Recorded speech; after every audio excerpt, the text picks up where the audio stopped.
Regulating act of 1773।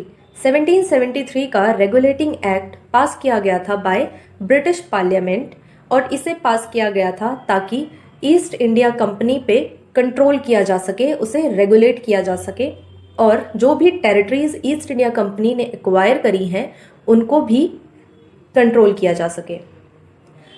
East India company जो थी वो मिस गवर्नेंस कर रही थी और बैंकक्रप्ट भी हो गई थी।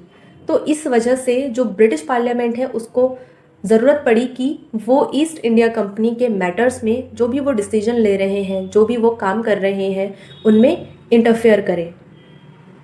ब्रिटिश पार्लियामेंट ने रेगुलेटिंग एक्ट ऑफ 1773 को पास किया था जून 1773 में, और ये पहला ऐसा एक्ट था जिसने ईस्ट इंडिया कंपनी की पावर्स और अथॉरिटी को डिफाइन किया था इंडिया के रिस्पेक्ट में, कि इंडिया में किस चीज़ को लेकर कितनी पावर होगी, कौन अथॉरिटी होगी उसके लिए। तो ये सब कुछ डिफाइन किया था रेगुलेटिंग एक्ट ऑफ 1773 ने। तो इस स्लाइड में बेसिकली यही है कि 1773 का जो रेगुलेटिंग एक्ट है ये ब्रिटिश पार्लियामेंट ने पास किया ताकि ईस्ट इंडिया कंपनी पे कंट्रोल किया जा सके, क्योंकि वो इंडिया में काफ़ी मिसगवर्नेंस कर रहे थे। Reasons for passing the act. पहला रीज़न था फाइनेंशियल क्राइसिस।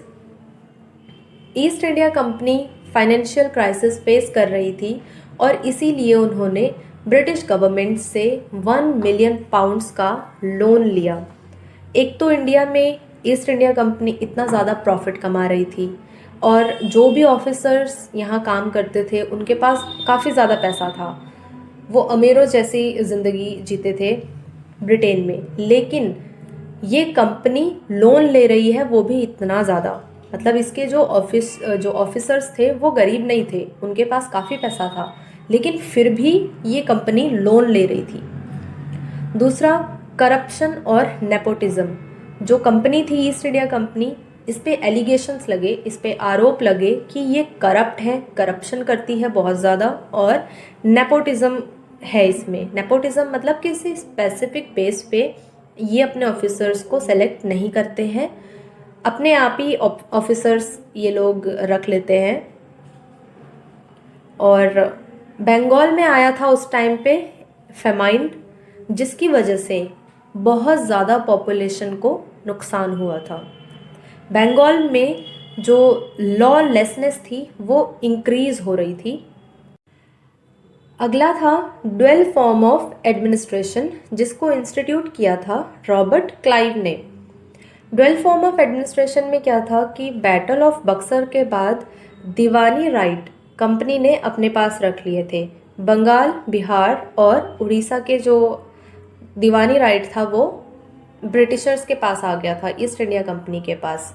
इसके चलते क्या था कि ये लोग जो रेवेन्यू होता था, रेवेन्यू कलेक्शन खुद करते थे। तो इससे ये रेवेन्यू कलेक्शन तो करते थे और कोई पैसा लगाते नहीं थे। जो पॉपुलेशन थी, पॉपुलेशन की इम्प्रूवमेंट में कोई पैसा नहीं लगाते थे, उल्टा उनसे ज़्यादा से ज़्यादा रेवेन्यू लेते रहते थे अलग अलग तरीके से, और हर चीज़ में उनसे ज़्यादा से ज़्यादा रेवेन्यू लेते रहते थे। लेकिन उनकी इम्प्रूवमेंट के लिए कोई काम नहीं किया इन्होंने, और इस वजह से जो फार्मर्स हैं, जो पॉपुलेशन है, उन्होंने बहुत ज़्यादा सफ़र किया। सिर्फ कंपनी जो थी वो सिर्फ अपने रेवेन्यू कलेक्शन पे ही ध्यान दे रही थी कि ज़्यादा से ज़्यादा रेवेन्यू कलेक्ट कैसे किया जाए। तो इसमें रेवेन्यू कलेक्शन करते में इन्होंने नेगलेक्ट कर दिया पॉपुलेशन को, जो फार्मर्स थे सबको इन्होंने नेगलेक्ट कर दिया और वो सफ़र करते रहे। The defeat of company against Mysore's Haidar Ali, मतलब जो ये ईस्ट इंडिया कंपनी थी ये हार भी गई थी। मैसूर में जो नवाब थे उस टाइम पे हैदर अली, उनसे एक बार हारी भी थी ये कंपनी। तो ये सारे रीजंस थे जिसकी वजह से ब्रिटिश पार्लियामेंट लेके आई the regulating act of 1773। Provisions of the act. पहला यही था प्रोविज़न कि पहले इंडिया में गवर्नर हुआ करते थे, उसके बाद अब इस एक्ट के अकॉर्डिंग गवर्नर को हटा दिया जाएगा। मतलब जो बंगाल के गवर्नर थे उनका नाम बदल के गवर्नर जनरल ऑफ बंगाल बना दिया। गवर्नर के बदले अब आ गए गवर्नर जनरल ऑफ बंगाल, मतलब एक नई पोस्ट या फिर एक नया ऑफिस आ गया गवर्नर जनरल ऑफ बंगाल का। और जो पहले गवर्नर जनरल थे वो थे लॉर्ड वारन हेस्टिंग्स। अब जो गवर्नर जनरल बने थे इनको असिस्ट करने के लिए एक एग्जीक्यूटिव काउंसिल बनाई गई जो कि 4 मेंबर्स बॉडी हुआ करती थी। और जो गवर्नर्स थे बॉम्बे और मद्रास प्रेसिडेंसीज के, इन दोनों गवर्नर के जो राइट्स थे वो बेसिकली चले गए थे गवर्नर जनरल ऑफ बंगाल के पास। मतलब ये दोनों सबऑर्डिनेट हो गए थे, governors of Bombay and Madras, ये दोनों गवर्नर सबऑर्डिनेट हो गए थे। और जो मेन अथॉरिटी बन गई थी वो मेन अथॉरिटी थी governor general of Bengal. Next था सुप्रीम कोर्ट का स्टैब्लिशमेंट। सुप्रीम कोर्ट को स्टैब्लिश कर दिया था 1774 में कलकत्ता में। कलकत्ता में पहला सुप्रीम कोर्ट बनाया गया 1774 में। इसके अंदर एक चीफ जस्टिस थे और बाकी 3 अदर जजेस थे। जो सुप्रीम कोर्ट का जुरिस्डिक्शन था उसके अंदर आते थे बॉम्बे, मद्रास और बंगाल प्रेसिडेंसी। अब करप्शन को कम करने के लिए भी रिफॉर्म लेके आया गया। करप्शन को कम करने के लिए रिफॉर्म ये था कि जो सर्वेंट्स हैं जो ईस्ट इंडिया कंपनी में काम करने के लिए गए हैं वो किसी भी तरीके का प्राइवेट ट्रेड नहीं करेंगे। प्रोहिबिशन लगा दिया कि प्राइवेट ट्रेड नहीं करना है और ब्राइब्स, गिफ्ट्स कुछ भी एक्सेप्ट नहीं करना है। मतलब इंडिया में जो लोग हैं, लोकल पीपल हैं, उनसे ना ही रिश्वत लेनी है और ना ही कोई गिफ्ट्स लेने हैं और ना ही इनको प्राइवेट ट्रेड करना है। अब इसके लिए इन्होंने जो डायरेक्टर्स ऑफ कंपनी होते थे उनको इलेक्ट किया जाएगा। ठीक है, डायरेक्टर्स ऑफ कंपनी को इलेक्ट किया जाएगा हर 5 साल में। मतलब 5 साल का पीरियड रहेगा। जो भी डायरेक्टर्स ऑफ कंपनी इलेक्ट होंगे उनका टाइम पीरियड रहेगा 5 ईयर्स। 5 ईयर्स के लिए डायरेक्टर्स ऑफ कंपनी को इलेक्ट किया जाएगा और हर साल उनमें से 1/4 जो पर्सन्स हैं वो रिटायर भी हो जाएंगे। और इनके लिए री इलेक्शन का कोई भी प्रोसीजर नहीं था। इससे क्या था कि करप्शन थोड़ा कम हो सके। मतलब ये करप्शन को रोकने के लिए ये प्रोविज़न लाया गया कि जो सर्वेंट्स हैं वो किसी भी तरीके से प्राइवेट ट्रेड ना करें, ब्राइब्स और गिफ्ट्स ना लें, और जो डायरेक्टर्स हैं कंपनी के उनको 5 ईयर्स के लिए ही अपॉइंट किया जाएगा और उसके बाद री इलेक्ट भी नहीं होंगे ये। Defects of the act. क्या क्या डिफेक्ट्स थे इस एक्ट के? पहला डिफेक्ट था जो गवर्नर जनरल ऑफ बंगाल थे उनके पास अल्टीमेट पावर थी। हर चीज़ के लिए वही रिस्पॉन्सिबल थे, वही आंसरेबल थे। और जो उनकी मेंबर ऑफ काउंसिल थी वो मेजॉरिटी के बेस पे चलती थी। मतलब अगर कोई डिसीजन लेना है तो उस पर मेजॉरिटी मैटर करेगी।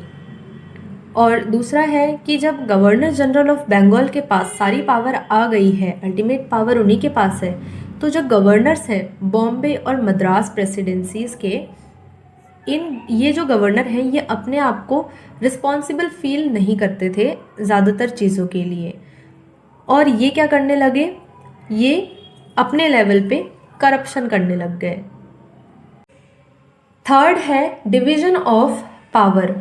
सुप्रीम कोर्ट और गवर्नर जनरल के बीच में डिवीजन नहीं था। मतलब जो पावर थी उस पावर को क्लैरिफाई नहीं किया गया था, डिफाइन नहीं किया गया था अच्छे से कि गवर्नर जनरल के पास कितनी पावर होगी और सुप्रीम कोर्ट के पास कितनी पावर होगी और किस मैटर को कौन सॉल्व करेगा। तो इसलिए इन दोनों के बीच में कॉन्फ्लिक्ट चलता रहता था, सुप्रीम कोर्ट और गवर्नर जनरल के बीच में। फोर्थ है, ये जो एक्ट था ये एक्ट साइलेंट था इंडियन पीपल के लिए। मतलब इस एक्ट ने भी कोई प्रोविज़न नहीं बनाया इंडिया के लोगों के लिए जो बेसिकली पे कर रहे थे। मतलब सारा रेवेन्यू तो इंडियन पीपल ही पे कर रहे थे जिनके बेस पे ईस्ट इंडिया कंपनी प्रॉफिट कमा रही थी, लेकिन इस एक्ट ने कोई प्रोविज़न नहीं बनाया इंडिया के लोगों के लिए ही। फिफ्थ है, जो भी गवर्नर जनरल रिपोर्ट भेजा करते थे पार्लियामेंट में, ब्रिटिश पार्लियामेंट को जो भी रिपोर्ट भेजा करते थे इंडिया से, वो ब्रिटिश पार्लियामेंट उस रिपोर्ट को अच्छे से एनालाइज नहीं करती थी। इन शॉर्ट क्या कह सकते हैं, या फिर समराइज वे में रेगुलेटिंग एक्ट ऑफ 1773 के बारे में क्या कह सकते हैं कि क्या था ये एक्ट। जो 1773 का रेगुलेटिंग एक्ट था, इसने ईस्ट इंडिया कंपनी पे कंट्रोल किया और जो ईस्ट इंडिया कंपनी ने टेरिटरीज एक्वायर करी थी उन पे कंट्रोल किया। बेसिकली इसने रेगुलेट किया ईस्ट इंडिया कंपनी को। दूसरा कि ये लेके आए एक नया ऑफिस, एक नई पोस्ट जो थी गवर्नर जनरल ऑफ बंगाल की। गवर्नर जनरल ऑफ बंगाल एक नया पोस्ट आया इस प्रोविज़न और इस एक्ट के अंडर, जिससे जो मद्रास प्रेसिडेंसी थी और जो बॉम्बे प्रेसिडेंसी थी, उनके जो राइट थे वो basically governor general of Bengal के पास चले गए थे। तीसरा था, सुप्रीम कोर्ट को स्टैब्लिश किया गया था कलकत्ता में, और पहली बार ब्रिटिश कैबिनेट जो थी उनको कंट्रोल मिला था इंडियन अफेयर्स में। मतलब ब्रिटिश कैबिनेट ने पहली बार इंडियन मैटर में, जो भी इंडिया का अफेयर चल रहा था, मैटर्स चल रहे थे, उन सब में इन्होंने इंटरफियर किया और इनको कंट्रोल भी मिला। मतलब एक तरह से इन्होंने लॉ बनाया, ये एक्ट बना के इन्होंने रेगुलेट किया, इंडिया के मैटर में इन्होंने इंटरफेयर किया।